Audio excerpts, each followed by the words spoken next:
அரசியல் தலைவராக, கருணை உள்ளம் கொண்ட ஒரு மனிதராக, எல்லோரும் இயல்பாக பழகக்கூடியவராக, மனதில் பட்டதை அப்படியே பேசக்கூடியவராக.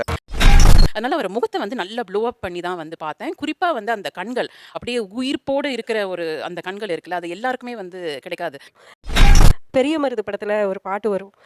அவர் ஒரு எல்லாருக்கும் நல்ல பிள்ளை. ஒரு ஆக்ஷன் ஹீரோ எல்லாரும் நம்ம பார்த்துருக்கோம் இல்லையா? பட் ஆனால் ஒரு ஆக்ஷன் ஹீரோக்கு வந்து ஒரு இன்னசென்ஸ் ஃபேஸ் வந்து இருக்குமா? அவர் நம்மளை வந்து அப்படி அழ வைக்க முடியுமான்னா கேப்டன் அதை பண்ணியிருக்காரு. எல்லா பிம்பத்தையும் உடைச்சவர். இதுதான் என்னுடைய இமேஜ் அப்படின்றத அவர் எங்கேயுமே வச்சுக்கல.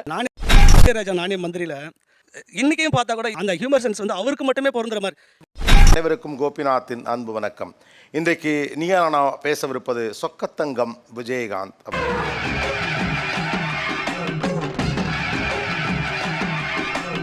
ஒரு திரைப்பட கலைஞராக, ஒரு நடிகர் சங்க தலைவராக, ஒரு அரசியல் தலைவராக, கருணை உள்ளம் கொண்ட ஒரு மனிதராக, எல்லோரும் இயல்பாக பழகக்கூடியவராக, மனதில் பட்டதை அப்படியே பேசக்கூடியவராக.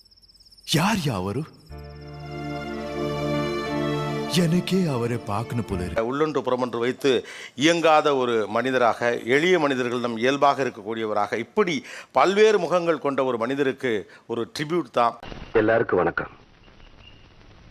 நினைவு நிகழ்ச்சி. அவரோடு சேர்ந்து பணியாற்றியவர்கள், அவரோடு பழகியவர்கள், அவரோடு நண்பராக இருந்தவர்கள், அவரை பார்த்து வியந்தவர்கள், அவருடைய ரசிகர்கள் நம்ம அடுத்த இடத்துக்கு எடுத்துட்டு போக போறோம். எனக்காக இவ்வளவு தூரம் வந்ததே போதும், வேற எதுவும் எனக்கு வேண்டாம். அவருடைய மரண செய்தி கேட்டவுடன் எல்லோருக்குமே ஒரு நமக்கு ரொம்ப பிடிச்ச ஒருத்தர் நம்ம இழந்துட்டோம் அப்படின்னா அவருடைய முகத்தை பார்க்கணும் அப்படின்னு தோணும். வருவேன், ஏன் வெறி, ஏன் மக்கள்ரா, ஏன் மக்களுக்கு நான் வர்றதுக்கு என்ன பிளான் பண்ணி அந்த வீடியோவும் பார்க்கல சார். ஓப்பன் பண்ண உடனே எனக்கு யாரோ ஒருத்தர் ஷேர் பண்ணியிருக்காங்க. இந்த மாநகர காவலில் கேப்டன் நடந்து ஒரு ஓப்பனிங் ஷாட்.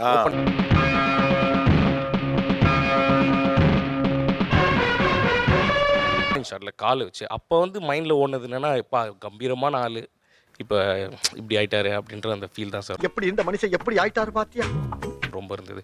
இது நம்ம வளரும் போது ஒரு ஆளுமை வந்து வளர்ந்து வருவாங்கல்ல, இது நடந்தது அப்படின்னு எனக்கு வந்து நான் யோசிச்சு பார்த்ததுல அவரோட முகம் வந்து எப்பயுமே ஒரு வசீகரமான முகம்னு எனக்கு தெரியும்.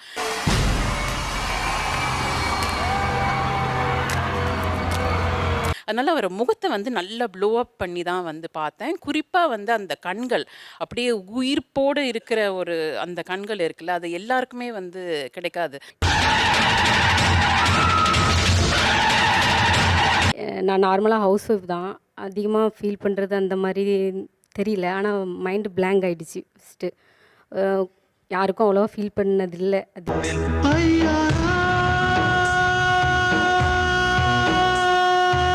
அதிகமாக அது கேட்டு கொஞ்சம் பிளாங்காக இருந்துச்சு. ஆனால் அவர் இறந்தது வருத்தம் தான். ஆனால் இது இந்த ஃப்ளோரில் சொல்லாமான்னு தெரியல. ஒரு கம்பீரமான ஒரு மனுஷனை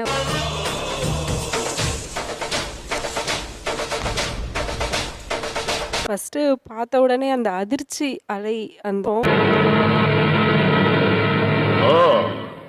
நீதான் பெரிய மருதா. பெரிய மருது படத்துல ஒரு பாட்டு வரும்.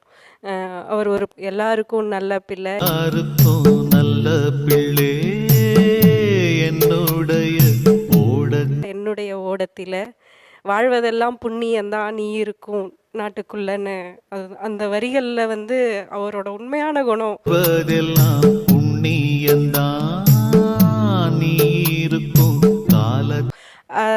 அதுதான் ஞாபகம் வந்தது முதல்ல. அதையே கிட்டத்தட்ட ரிப்பீட்டடா ஒரு மாதிரி பார்த்துட்டே இருந்தோம். தமிழ்நாட்டு மக்கள் அவ்வளவு சீக்கிரமா யார் வழியும் அன்பு வச்சிட மாட்டாங்க. அப்படி வச்சுட்டா சாகர வரைக்கும் அந்த அன்பு மாறவே மாறாது. விஜயகாந்த் அவர்களுடைய எந்த நடிப்பு, எந்த படத்தின் நடிப்பு அல்லது காட்சி இன்னமும் உங்களை பிரமிக்க வைக்கிறது? என்னுடைய ஆசை மட்டும் இல்ல, நம்ம தமிழ் மக்களோட ஆசையும். கேப்டன் ஒரு ஆக்ஷன் ஹீரோ எல்லாரும் நம்ம பார்த்துருக்கோம் இல்லையா? பட் ஆனால் ஒரு ஆக்ஷன் ஹீரோக்கு வந்து ஒரு இன்னசென்ஸ் ஃபேஸ் வந்து இருக்குமா? அவர் நம்மளை வந்து அப்படி அழ வைக்க முடியுமான்னா கேப்டன் அதை பண்ணியிருக்காரு.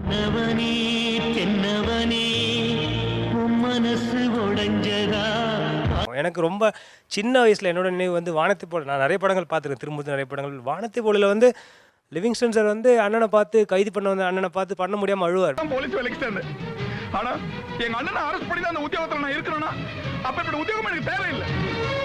எந்த நடிப்பு, எந்த ஸ்கிரீன் பிரசன்ஸ் இன்னமும் உங்களை பிரமிக்க வைக்கிறது? என்னாசை மச்சான் எங்க ஊர்ல ஒரு திருவிழா மாதிரி அந்த காட்சி இன்னும் நினைவுல இருக்கு.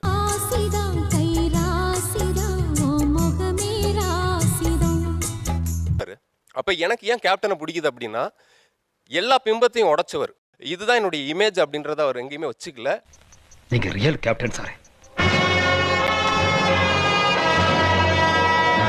அவர் யதார்த்தமாக லைஃப்பில் எப்படி இருந்தாரோ சினிமாவில் ஹீரோவாகவும் அப்படி தான் இருந்தார்.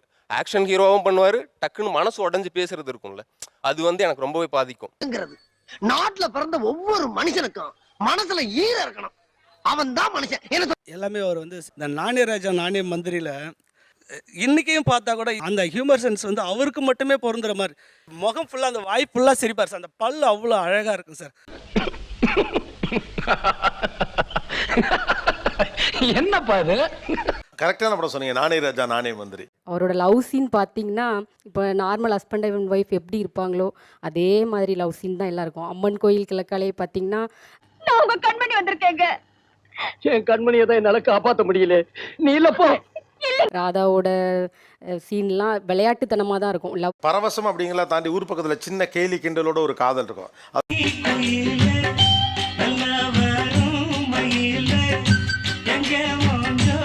ரொம்ப இயல்பா சொன்னவர். அம்மன் கோயில் கிழக்காலேருந்து தொடங்கி ஏகப்பட்ட படங்களை சொல்லலாம்.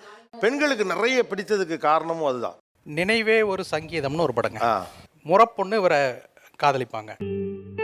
எடுத்து வச்ச பாலம் விரிச்சு வச்ச பாயம் வீணாகத்தான். இவர் காதலிக்க மாட்டார். பிற்பாடு அந்த பெண்ணுக்கு ஒரு நோய் இருக்கிறது என்பது தெரிந்த பிற்பாடு இவர் காதலிப்பதை போல் நடந்து கொள்வார். என்ன நீ கொலை கூட செஞ்சிருவேன் கேட்டா, அதுவும் என் மேல உள்ள ஆசை நம்பர். அப்படிதானே? அப்படி சொல்லாதீங்க மாமா. அவ்வளோ உருக்கமாக இருக்குங்க.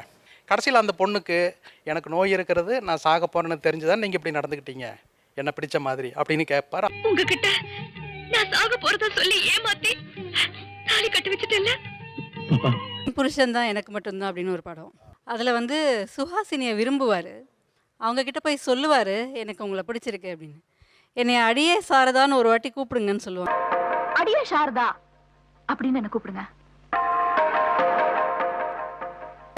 அந்த கம்பீரத்தை மீறி என்னால் சொல்ல முடியல அப்படிங்கிறத அது ரொம்ப அழகாக பண்ணியிருப்பார். அந்த படத்தில் ஒரு பிரமாதமான பாட்டு, எனக்கு ரொம்ப பிடிச்ச பாட்டு, புல்லை கூட பாட வைத்த புல்லாங்குழல் அப்படின்னு ஒரு பாட்டு. புல்லை கூட பாட வைத்த புல்லாங்குழல் இந்த கல்லை வேறு எந்த காட்சி இன்னமும் உங்களை பிரமிக்க வைக்கிற ஒரு screen presence of Vijayakanth? Sir actually அவர் பேக் ஷாட் ஃபைட், இது ஒரு சம்பிரதாயத்துக்காக சொல்ல. இது ஏன் பேக் ஷாட் ஃபைட் அந்த இதை சொல்கிறேன் அப்படின்னா,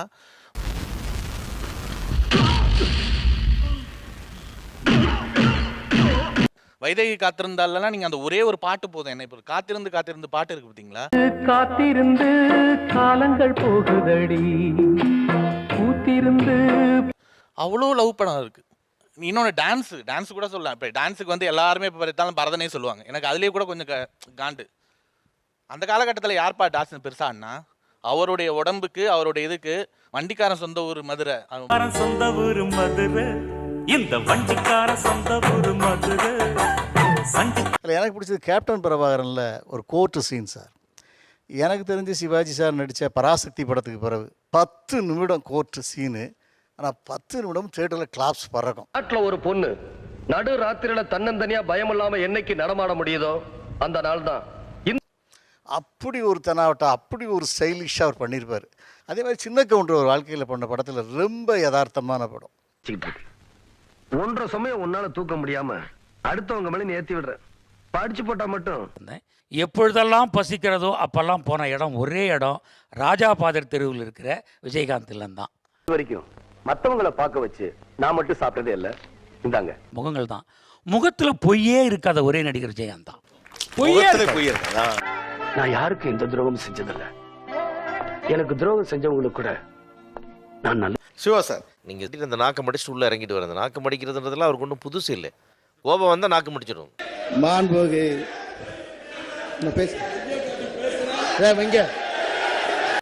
லேடிஸ்க்கெல்லாம் யார் சார் பட்னின்னாக்கா சோறு போடுவாங்க?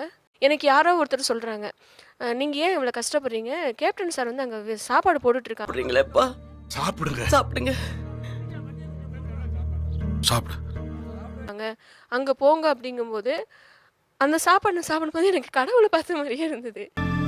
முதல்ல சாப்பிடுங்க, பசி எடுங்கண்ணா, கோபம் தன்னால வருதுன்னா இதுதான் சார் ஹீரோ. இவரை மிஞ்சின யார் ஹீரோமே கிடையாது சார்.